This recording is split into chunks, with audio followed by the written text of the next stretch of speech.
मेहनत किया हुआ अधिकार मांग रहे हैं मोदी सरकार से, भीख नहीं मांग रहे हैं। शहर में पढ़ाया जाता है ए फॉर एप्पल, लेकिन हम युवा पढ़ते हैं गांव के A for army, A for airport. Modi ji से मैं उनकी कुर्सी थोड़ी मांग रहा हूँ, मैं अपना अधिकार, अपना हक मांग रहा हूँ। सब प्राइवेटेशन करके और हम सभी को चौकीदार और पकौड़ा बेचने के लिए वहाँ पे भेजेंगे। मोदी जी से मैं यही कहना चाहता हूँ, तो अगर सेना के साथ रहते, सेना को अग्निवीर नहीं बनाते। भगत सिंह ने कहा था कि पहरों को सुनने के लिए धमाके की जरूरत है। ये धमाका होगा हिंदुस्तान के नौजवानों की आवाज से, और ये आवाज हिंदुस्तान के हर गली से निकलेगा और मोदी सरकार को सत्ता से बाहर बैठाएगा। सूरत में जो कंपनी लगी थी, ईस्ट इंडिया कंपनी, वो गुजरात में लगी थी। इनका बीज ही विदेशी है। ये देश को प्राइवेटाइजेशन करना चाहते हैं। मोदी जी उसी तो प्रकार कर रहे हैं। रेल बेच दिया, तेल बेच दिया, कुछ दिन में युवा को भी बेच देंगे। अरे देश का युवा सारा सड़क पे खड़ा, और कैसी सेना मजबूत होगी? मोनू बता दो, युवा खतरे में है। 50 लाख बालकों ने फार्म भरा, 400 रुपए पर फीस है। 50 लाख से 2 अरब रुपया बैठे, जो जितना 2 अरब रुपया आया बच्चों का यू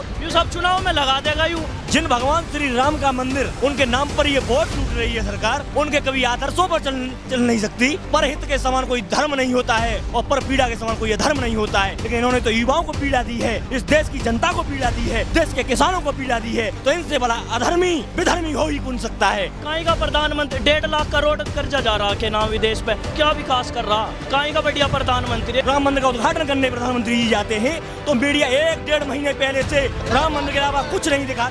लोकतंत्र को खत्म करने की पूरी साजिश है सरकार की। जब तक इस तन में दम रहेगा तब तक ये लड़ाई जारी रहेगी। जब तक तोड़ेंगे नहीं तब तक छोड़ेंगे नहीं।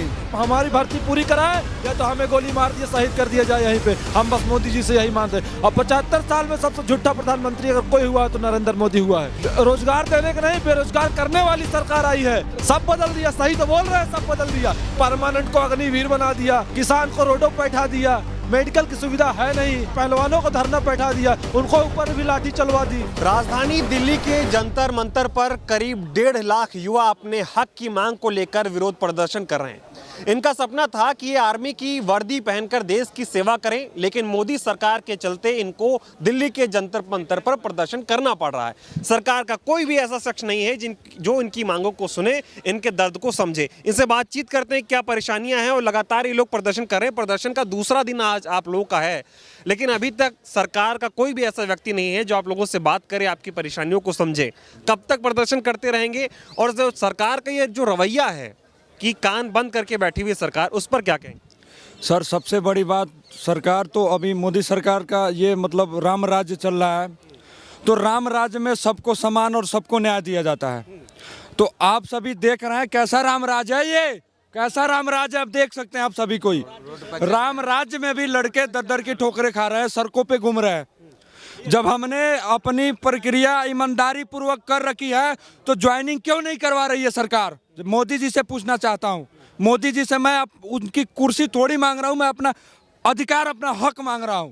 आप देख सकते हैं आज हमारे हाथ में AK-47 LMG जैसे गन होने चाहिए थे, हमारे तन पे वर्दी होना चाहिए था, लेकिन आज हमारे हाथ में पोस्टर बैनर है। हम लोग दर के ठोकर खा रहे हैं, विरोध धरना प्रदर्शन कर रहे हैं। लेकिन सरकार तो रोजगार देने की बात करती थी, अभी भी बात कर रही है। अभी बजट आया है कल, उसमें भी वो कह रहे हैं युवाओं को बहुत बजट देंगे, युवाओं को बहुत समर्थन देंगे, मजबूत करेंगे, वो देश की तरक्की में योगदान देंगे। लेकिन एक कैसी झूठी बातें करती है ना कि काम भी करती है जमीन। आपको मैं बताता हूँ रोजगार के बारे में। आपने सवाल किया मेरे से, जहाँ 84,000 SSGD का वैकेंसी आने वाला था, आज पूछ लीजिए किसी भी लड़का से 26,000 वैकेंसी आया है। मैं बता रहा हूँ, अभी रेलवे में आने वाला था लगभग 1.5 लाख का, टोटल 1.5 लाख वैकेंसी आने वाला था, लेकिन उसका 5900 वैकेंसी आया है। आप देख सकते हैं जब इलेक्शन के समय इतना कम वैकेंसी आ रहा है तो ये जीत जाएंगे तो उसके बाद में क्या वैकेंसी देंगे? ये सब प्राइवेटेशन करके और हम सभी को चौकीदार और पकौड़ा बेचने के लिए वहाँ पे भेजेंगे। क्या चाहते हैं मोदी जी? आपको कुछ समझ आ रहा है? मोदी जी से मैं यही कहना चाहता हूँ, देश में कभी भी क्रांति लाया तो युवा लाया है। अगर आप युवा के साथ गलत करेंगे, युवा के साथ अन्याय करेंगे तो एकदम क्रांति आएगा, आपके सरकार के विरुद्ध आएगा, और जरूर आएगा क्रांति। क्योंकि हम लोग 3 साल से दर की ठोकरें खा रहे हैं अपनी भर्ती के लिए, अपने अधिकार के लिए, अपना हक के लिए, जिसके लिए हमने 4 से 5 साल तपस्या किया था, मेहनत किया था, तब जाकर भर्ती क्लियर हुआ था। अगर आप लोग अपने बच्चे को कभी दौड़ा कर देखे होते, अगर अपने बच्चे, अपने भाई भतीजे जो भी हो, अगर उनको दौड़ा कर देखे होते 1600 मीटर का दौड़, तब आपको दर्द पता होता है कि क्या होता है दर्द, क्या होता है भर्ती का जोश और क्या होता है जुनून। लेकिन वो तो कहते हैं मैं खुद एक गरीब परिवार का बेटा हूँ, गरीब परिवार से आया हूँ, गरीबों का दर्द समझता हूँ, लेकिन ये फिर कैसा दर्द समझ रहे हैं कि आप लोगों से बात तक नहीं कर रहे हैं? यही आप खुद में, अब जितना भी हमारा प्रोटेस्ट हुआ है, आप सभी मीडिया साथी हमारे साथ थे, आप सभी देख सकते हैं। आप जब से हम सभी प्रोटेस्ट कर रहे हैं, कोई भी मतलब सरकार के तरफ से कुछ भी यहाँ पे आया हम लोगों से मिलने या पूछने कि हाँ क्या आपका प्रॉब्लम है, क्या समस्या है, इसका मतलब ये लोग जानबूझ के झूठा मूठा चारों तरफ फैलाते हैं कि युवा के साथ है, सेना के साथ है। अगर सेना के साथ रहते, सेना को अग्निवीर नहीं बनाते और हमारे साथ अन्याय नहीं करते। सबसे बड़ी बात है, इनको ये मतलब चाहते हैं कि पूरा युवा जो है बेरोजगार रहे, और बेरोजगार रहेगा तो युवा नशा करेगा, और नशा करेगा तो 10,000 15,000 का जॉब करेगा, और हम जिस तरह चाहे उस तरह इनका यूज करेंगे, और जिस तरह चाहेंगे उस तरह कंपनी फैक्ट्री में इनको भेज के। वो तो युवाओं को सशक्त बनाने की बात करते हैं, कहते हैं युवाओं को जितना सशक्त मोदी सरकार ने बना दिया, कोई नहीं बनाया पाया। तो अब देख, सब सशक्त है, देख सकते हैं, कैमरामैन आप सभी देख सकते हैं, सभी सशक्त है। रोड पे बैठे हैं, दर की ठोकर खा रहे हैं, कहाँ सशक्त है? अपना अधिकार मांग रहे हैं, मेहनत किया हुआ अधिकार मांग रहे हैं मोदी सरकार से, भीख नहीं मांग रहे हैं। लेकिन क्या लगता है कि ऐसा क्यों कर रहे हैं मोदी जी? तानाशाही चल रही है इस देश में, लोग अपना हक मांगेंगे, हक नहीं देंगे। बिल्कुल तानाशाही है सर, मैं क्या बताऊं। जो मतलब गांव में पढ़ाया जाता है, मतलब शहर में पढ़ाया जाता है ए फॉर एप्पल, लेकिन हम युवा पढ़ते हैं गांव के A for army, A for air force. ये उनको पता क्यों नहीं, मतलब क्या सोच रहे हैं हमको पता, हम सभी युवा को समझ में नहीं आ रहा है। जब हमने ईमानदारी पूर्वक सारी भर्ती की प्रक्रिया पास की है, तो उन्हें तो ईमानदारी पूर्वक सभी लड़के को भर्ती लेना चाहिए था। तो आप सभी देख रहे हैं जिस तरह से हम दर की ठोकरें खा रहे हैं, आप सभी को भी पता है कि कैसी सरकार है, कैसी सरकार नहीं। लड़ाई जारी रहेगी आप लोगों की, क्योंकि दूसरा दिन है और 4 दिन का आप लोगों का ये धरना है। 2 दिन हो गए हैं, 2 दिन में विपक्ष का तो साथ मिल रहा है, लोग आपकी बातें कर रहे हैं, सरकार आप तक नहीं आ रही है, ना तो आपकी बात कर रही है। देखिए, भगत सिंह ने कहा था कि बौरों को सुनने के लिए धमाके की ज़रूरत है। तो ये धमाके कोई गोला और बम बारूद से नहीं होगा, ये धमाका होगा हिंदुस्तान के नौजवानों की आवाज़ से, और ये आवाज़ हिंदुस्तान के हर गली से निकलेगा और मोदी सरकार को सत्ता से बाहर बैठाएगा। सीधी सी मुद्दा है, अगर ये मोदी सरकार हमारा एयरफोर्स ज्वाइनिंग आर्मी का पेपर नहीं कराएगी, तो मैं आपको इस मंच से और इस दिल्ली से, इस जंतर मंतर से आवासन देता हूँ और विश्वास दिलाता हूँ कि पूरे देश में मोदी के खिलाफ आंदोलन खड़ा होगा। और जो नौजवान, जो साथी हमारे साथ खड़ा नहीं होगा, वो समझ जाइए कि कहीं ना कहीं वो भी अंग्रेजों का औलाद है। जो हमारे साथ खड़ा रहेगा, इस देश को फिर से हम आज़ादी कराएंगे और इस देश को बताएंगे कि सत्ता कैसे हिलाई जाती है। सरकार तो कह रही कुछ गड़बड़ नहीं चल रहा है, सब ठीक चल रहा है, फिर से वैकेंसी निकालेंगे, सब ठीक। सरकार खुद ही गड़बड़ कर रही है। अब दरअसल में मैं एक बात बताऊं तो, मैं मेरा छोटा भाई है, यूँ घर में जो सबसे ज्यादा उपाधि बालक रहे, भारत चूरन बेचने वाला, ठापनी किताब देता है। अब मोदी जी कहाँ के हैं मुझे यूँ बताओ? गुजरात में कौन कौन आदमी घोटाले कर करके भागे, कहाँ कितने 3 आदमी भागे ना घोटाले कर करके। ये मोदी सबसे पहले ये बताओ, सूरत में जो कंपनी लगी थी, ईस्ट इंडिया कंपनी, वो गुजरात में लगी थी। इनका बीज ही विदेशी है, बीज ही इनका विदेशी है। ये देश को प्राइवेटाइजेशन करना चाहते हैं, ये देश को प्राइवेटाइजेशन करना चाहते हैं। अब जो छोटा बच्चा रहता है घर का, किसी चक्कर में कुछ बेच दिया घर का, मोदी जी उसी तो प्रकार कर रहे हैं। रेल बेच दिया, तेल बेच दिया, कुछ दिन में युवाओं को भी बेच देंगे। सेना बेच दी।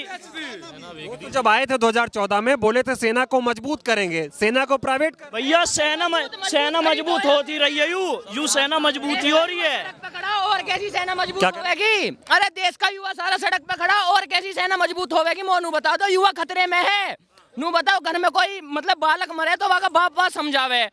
अब हम युवा देश के, अरे हमें सरकार ही तो समझाए। एक बात बताओ, जब ये आर्मी का पेपर कैंसिल हुआ है, तो कुछ बच्चे ने, बहुतन ने आत्महत्या करी ही, तो फिर आत्महत्या करी। सरकारी कोई अफसर हमें कोई भी झूठा आश्वासन ना दिया कि बच्चों तुम गलत कदम मत उठाओ। अगर घर का कोई बालक गलत कदम उठावे तो फिर माँ बाप समझावे। तो फिर सरकार के विरुद्ध भाई, सरकार तो हमारी माँ बाप है, क्योंकि हम कहा मतलब 1900 भर्ती दे गए, तो फिर सरकार हमें मतलब आश्वासन तो दे दी कि तुम गलत कदम मत उठाओ, है नहीं? बच्चे आत्महत्या कर रहे, कोई झूठा आश्वासन ना, देश का युवा सड़क पे खड़ा। बतामा देश का जो प्रधानमंत्री नरेंद्र मोदी बच्चों को कितना अंधकार में देख रहा।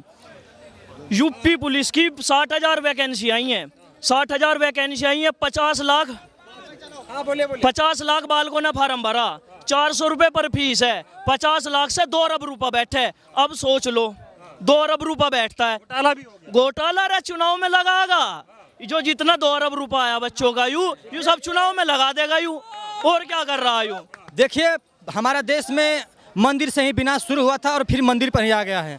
712 ईस्वी में मोहम्मद गजनी ने सोमनाथ मंदिर को लूटा था गुजरात में, और उस मंदिर से ही तमाम विदेशी आक्रमणों ने मेरे देश पर आक्रमण शुरू किया, और फिर हमारी देश की जो मुद्दा है उस मंदिर पर ही आकर टक गई है। लेकिन मैं देश को बार बार कहता हूं कि मंदिर मस्जिद के चक्कर में मत पड़िए। इस देश का सबसे बड़ा मुद्दा है महंगाई और बेरोजगारी। उस पे बात करिए। ये सरकार मंदिर के नाम पे जो वोट बैंक बनाती है, लेकिन जिन भगवान श्री राम का मंदिर उनके नाम पर ये वोट लूट रही है सरकार, उनके कभी आदर्शों पर चल नहीं सकती।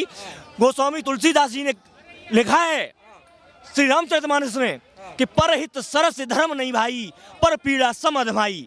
तो परहित के समान कोई धर्म नहीं होता है और पर पीड़ा के समान कोई अधर्म नहीं होता है। लेकिन इन्होंने तो युवाओं को पीड़ा दी है, इस देश की जनता को पीड़ा दी है, देश के किसानों को पीड़ा दी है, तो इनसे बड़ा अधर्मी विधर्मी हो ही कौन सकता है। कहते हैं मुझसे बड़ा देश का सबसे अच्छा प्रधानमंत्री कोई नहीं हो सकता। देश का कितना अच्छा प्रधानमंत्री है ये पूरा देश जानता है, ये युवा जानता है, ये किसान जानते हैं, ये देश का हर गरीब जानता है। केवल कोई जानता नहीं है तो वो नहीं जानते इस देश के उद्योगपति और बड़े बड़े अमीर लोग। लेकिन आप लोगों से मेरी एक निवेदन है, ये आपसे मैं कहना चाहूँगा कि जो हमारी आवाज़ें हैं इनका आप टाइटल और थंबनेल अग्निपथ और अग्निवीर के नाम पर साइड मत कर देना। सिर्फ इनका हमारा टाइटल और थंबनेल होना चाहिए।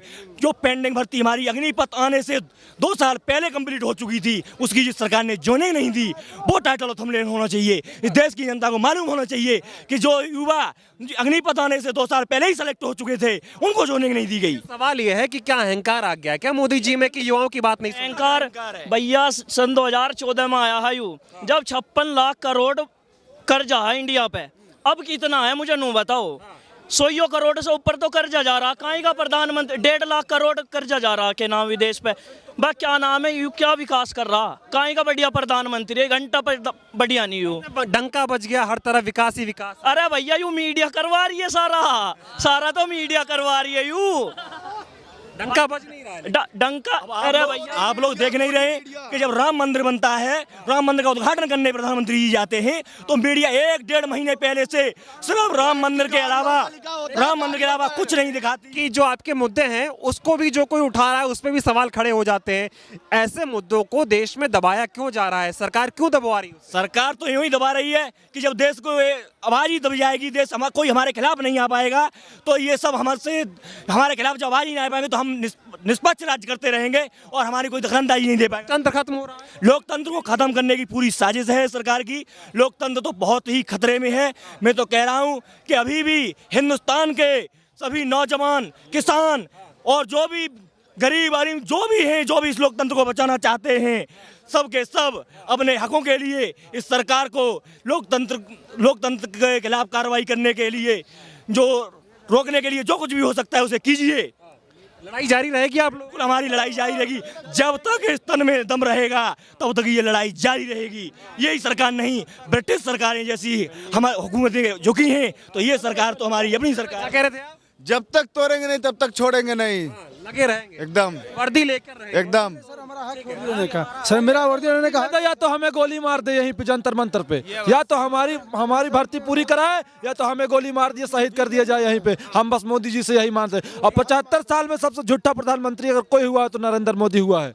और मैंने भी वोट दिया इनको, अपना पहला वोट। युवाओं की सरकार आई थी, रोजगार देने वाली सरकार आई थी। रोजगार देने का नहीं, बेरोजगार करने वाली सरकार आई है, रोजगार देने वाली सरकार नहीं आई है। और आज ये हमारे ऊपर है, कल धीरे धीरे हर तबके के ऊपर किया जाएगा। ये सबसे बड़ा रोजगार होता है, सब भाजपा सरकार में हुआ है। तो कहते हैं हम जब से आए सब बदल दिया। सही तो बोल रहे हैं, सब बदल दिया। परमानेंट को अग्निवीर बना दिया, किसान को रोडों पर बैठा दिया, मेडिकल की सुविधा है नहीं तो बदल तो दिया ही उन्होंने। पहलवानों को धरना बैठा दिया, उनको ऊपर भी लाठी चलवा दी। धन्यवाद आप सभी का बात करने के लिए। तो तस्वीरें एक बार दिखाता हूं। देखिए जंतर मंतर पर ये जो तमाम जवान है वो धरना प्रदर्शन कर रहे हैं, और इनकी ये मांग है कि सरकार जो इनकी नियुक्ति पत्र है वो इनके हाथों में दे, ये वर्दी पहने, देश की सेवा करें। और जब तक इनको नियुक्ति पत्र नहीं मिल जाता है, इनका धरना प्रदर्शन ऐसे ही जारी रहेगा, चाहे कुछ भी हो जाए। और तमाम युवाओं उन्होंने, आपने सुना भी होगा, उन्होंने ये भी कहा कि या तो वर्दी दे दीजिए नहीं तो गोली मार दीजिए, और जब तक वर्दी नहीं देंगे तब तक ये यहाँ से जाने वाले नहीं हैं। इनकी लड़ाई जारी रहेगी जब तक इनको न्याय नहीं मिल जाता है।